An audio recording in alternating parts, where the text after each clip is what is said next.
Carol Kane is in the prime of her life, 50 and fabulous. I feel good and I go what appears to be 100 miles an hour. But the mother of 5 says comments about the way she looks weren't so flattering. You look so tired, you're so exhausted. Genetics are to blame.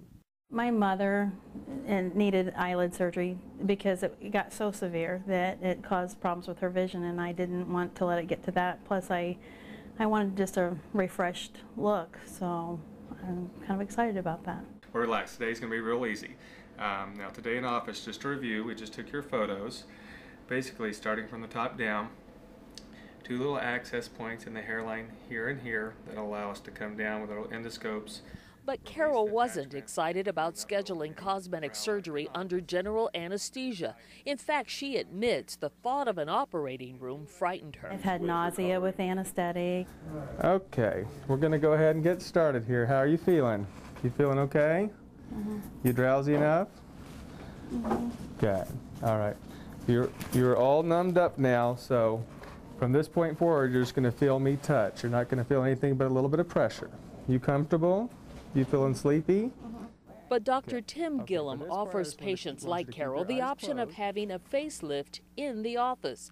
Carol chose to have a mini brow lift, upper and lower eyelid lift, and an in-style lift, a procedure Gillum coined to raise the jowl and neck. I'm going to start with a little incision under this neckline here. One of the big questions is I don't want to look overdone. I don't want to look like I got that windblown convertible look. However, when I get out of the car, the wind's still blowing, right?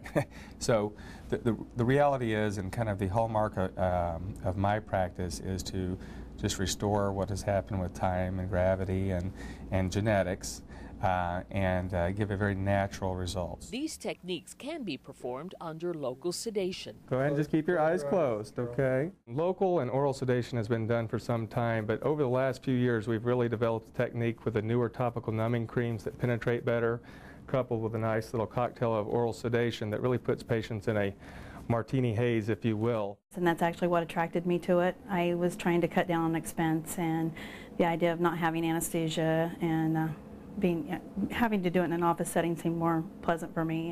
And it's more pleasant for this surgeon. From a surgeon standpoint, there's much less bleeding when the patient is in a awake, sedated state. The inhalational gases that you inhale during a general anesthetic causes small capillaries to dilate, which translates to more bleeding, which translates to more cautery, which translates to more bruising. Gillum says with local sedation, patients recover faster with fewer side effects. Procedures can be performed during evening hours, and costs are 30 to 40% cheaper than general anesthesia. Although every surgery has risk, Gillum says in-style's risks are minimal. Luckily for me and my specialty in facial plastic surgery, the head and neck is 10 times more vascular than the rest of the body. Therefore, infection is virtually non-existent, especially when coupled with a little preventative antibiotic.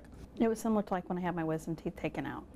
I came in, I took the medication. I honestly do not remember anything about the procedure until I was with my daughters getting ready to go home. There was not much swelling or bruising, and so there was not. I actually went back to work in like 8 or 9 days. It's been 5 weeks since Carol Kane went under the knife. Take a look at her now.